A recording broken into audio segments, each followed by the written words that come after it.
Hello, everybody. I'd like to read to you today from my novelette, Among Friends. It draws on the long history of Quakers, the religious society of Friends, in their promotion of the abolition of slavery. My husband is a Quaker, and I got to hang out with a lot of these really cool people and discover their history. So here we go. It starts with a quote. Among Friends. To consider mankind otherwise than brethren, to think favors are peculiar to one nation and to exclude others, plainly supposes a darkness in the understanding. For as God's love is universal, so where the mind is sufficiently influenced by it, it begets a likeness of itself, and the heart is enlarged towards all men. John Woolman, Some Considerations on the Keeping of Negroes, 1754. The business in Wilmington had taken longer than Thomas Covington had expected, and it would be near full dark by the time he reached the farm. Hannah would fret, but not for long, for as she was a woman of steady character. He would have need of her wisdom this night, for the discussion at his cousin's hardware store sat uneasily on him.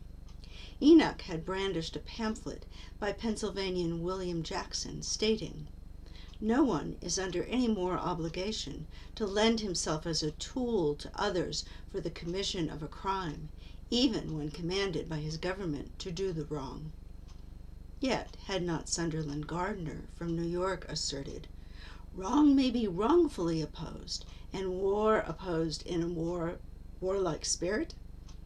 What was a man to do when faced with the evils of slavery? Thomas had never doubted the rightness of his own actions, yet the dissension within the Quaker community weighed heavily on him.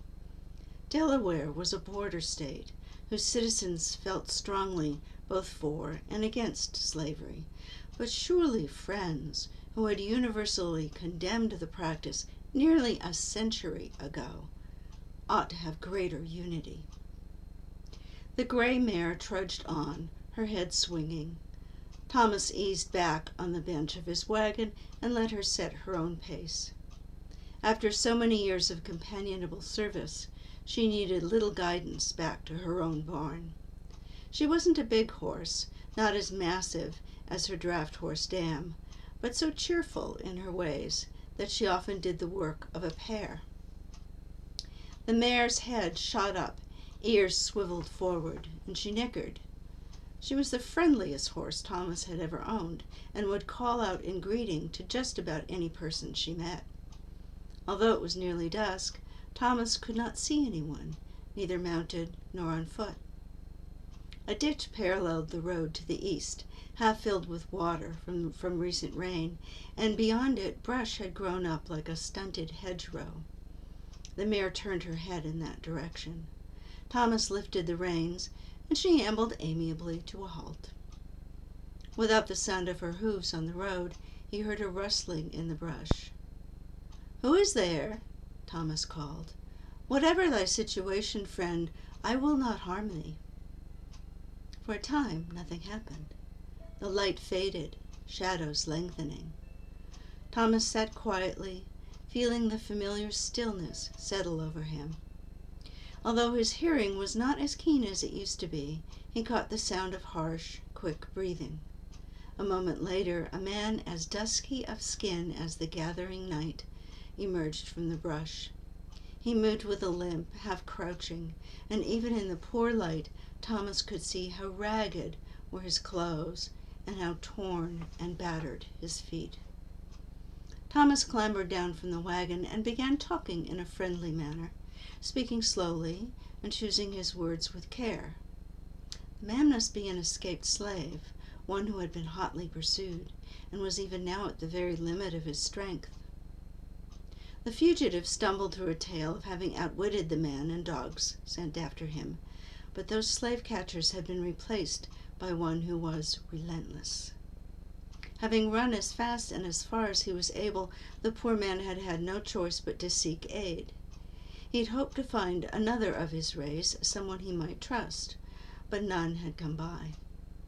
Seeing Thomas in his wide-brimmed hat and coat of drab, and hoping he might be one of the Quakers who were said to befriend escaped slaves, he had decided to chance revealing himself. The poor runaway was barely able to hobble, but with a good deal of assistance from Thomas, he pulled himself into the bed of the wagon. There he curled up on the sacks of flour, and Thomas covered him with his own coat. Shivering a little in the cooling breeze, Thomas clucked to the mare. She broke into a brisk trot. Before long, the Covington farm came into view. The dog, an aged, half-blind spaniel bitch, ran out to meet them. Hannah waited on the porch, lantern in hand. William, their youngest son and the only one still at home, stood behind her. Light streamed from the open door. "Will, quickly!" Thomas called. Hannah rushed to the wagon. She said nothing as she lifted the lantern. The light gleamed on a strand of her silver hair, escaped from its cap. The crease between her brows deepened as she studied the fugitive. "Hannah, it is likely the slave catchers are not far behind," Thomas said. "This time they will demand a search, both house and barn." In the past, Quakers had hidden runaways in a barn or haystack, and then asserted in perfect honesty that they were not in the house. The slave catchers were becoming more thorough. She met his gaze unflinchingly. "Thee knows my mind on this matter, Thomas. This poor man needs care and rest, and a meal, I reckoned, and proper clothing for this weather, and shoes." A smile lit her face like a beam of morning sun. "Thee will find a way to put them off." There was no arguing with Hannah in such a mood. William helped the fugitive to sit up, and together with Thomas supported him to the house. They unhitched the mare, checked her feet, put her in her stall, and fed her, and then secured the wagon and unloaded it. They found the fugitive sitting in the kitchen, drinking soup under Hannah's stern gaze, while his feet soaked in a bucket of warm water. The heat of the oven filled the room, along with the smell of beans simmering with bacon. The fugitive's hands were shaking, but Thomas suspected this was from the embarrassment of being tended by a white woman. Hannah insisted that the runaway wear one of Jonathan's outgrown nightshirts and be put to bed. She would not hear of housing him in the barn, for it is like to rain tonight. As the evening progressed, the arrival of the slave catchers became less and less likely. The fugitive, who gave his name as Nat, might have outrun them in his desperation, or darkness might have put a halt to the search. Hannah retired, and Thomas was preparing to do the same, having finished mending a piece of harness, when the dog came alert. She whined and pawed at the door. The rain predicted by Hannah spattered against the window glass, but not hard enough to obscure the sound of approaching footsteps. Thomas went to the back staircase. This would not be the first time a runaway had eluded capture while Thomas engaged the pursuers in friendly discussion. They'd make their way north, either to John Hunn in Middletown or Thomas Garrett in Wilmington, who'd take them across the border to Pennsylvania. "Will, someone approaches," Thomas called. "Ready." Thomas closed the door. A moment later, he heard the sounds of two men moving stealthily along the corridor and down the back stairs. The knock was sharp, like the rounded metal cap of a walking stick against the wood of the door. The spaniel gave a yelp and cowered in the far corner. Thomas paused, seeking the inner stillness, and then called out, "Coming! Coming!" He took a candle and held it aloft as he opened the door. A gust of moist air almost extinguished the flame. The flickering light was barely enough to make out a man on the footsteps, bareheaded in the rain. "Friend, this is a rough night to venture abroad. What calamity draws thee from thy bed?" The figure moved closer, and Thomas discerned a smooth oval face, neither young nor old, and as empty of expression as any he had ever seen. Dark hair hung limp and drenched, and the suit of cheap, coarse-woven cloth suggested some time on the road, yet the man showed no discomfort. Rain dripped off the end of his nose. "I have come for the slave." "I fear thee will have found thy death if thee remains standing out in the rain." Thomas stepped back in invitation to enter. The slave-catcher remained where he was. "Thomas, what is it?" Hannah's voice drifted from the interior of the house. "A poor benighted soul caught out of doors in this rain."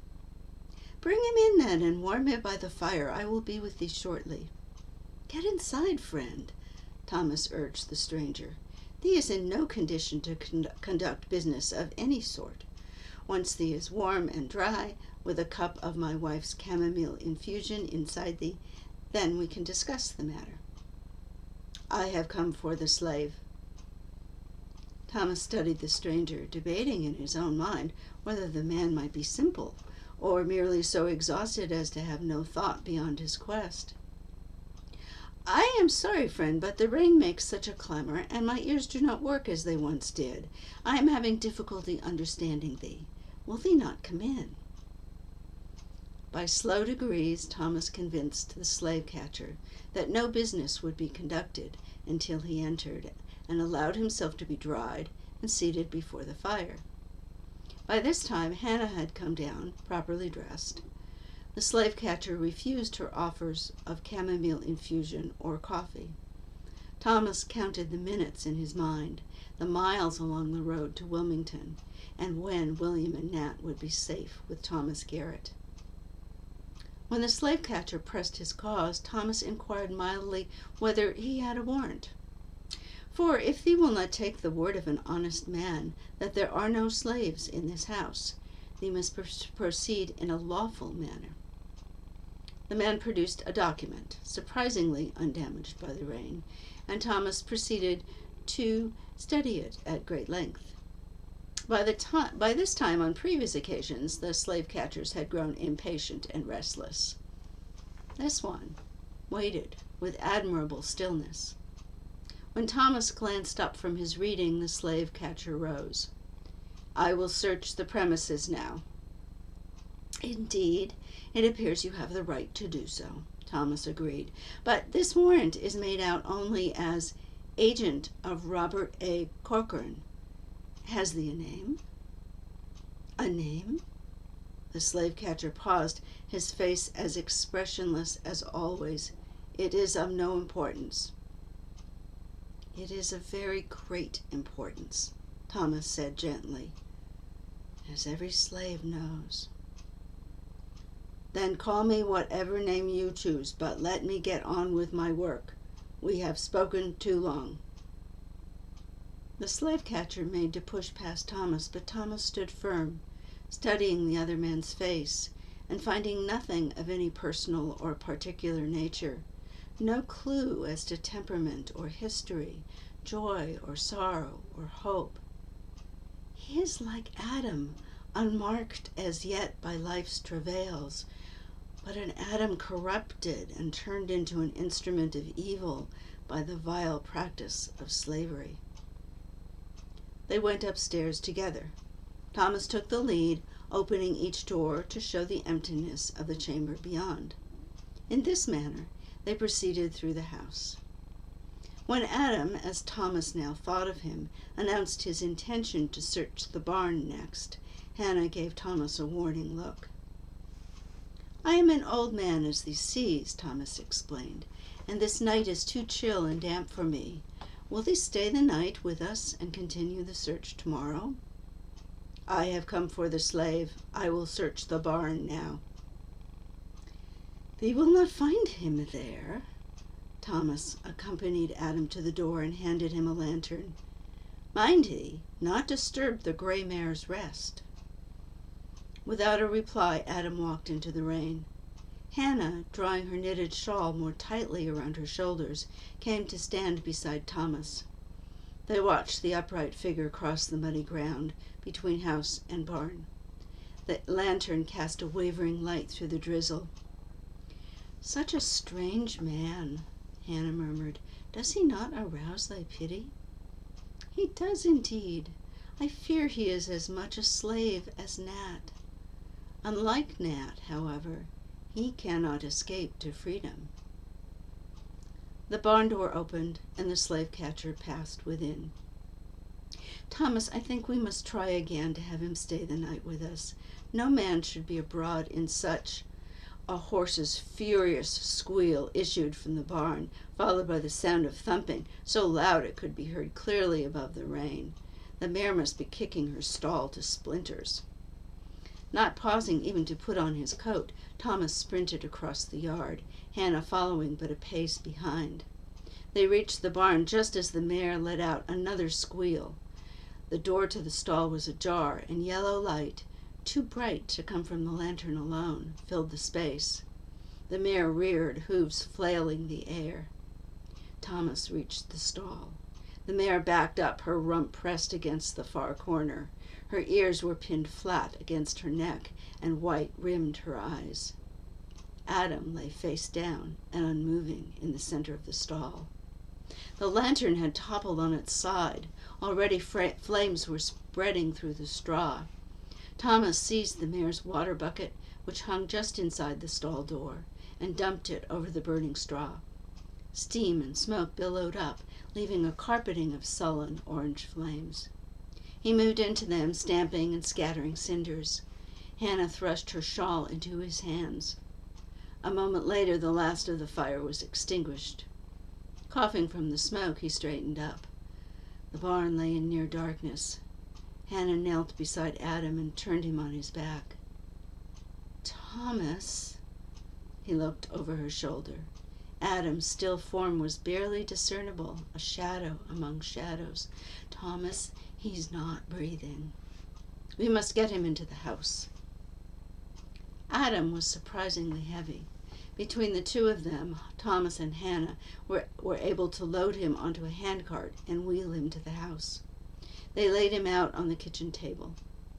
In the lamplight, they saw that one side of the slave catcher's skull had been laid bare, most likely by the mare's hooves. There was no blood, only a slight amount of oily fluid. Instead of pale bone, the gaping wound revealed metal couplings and gears of surpassing delicacy, bits of glass, some of which shone like embers, blinking on and off.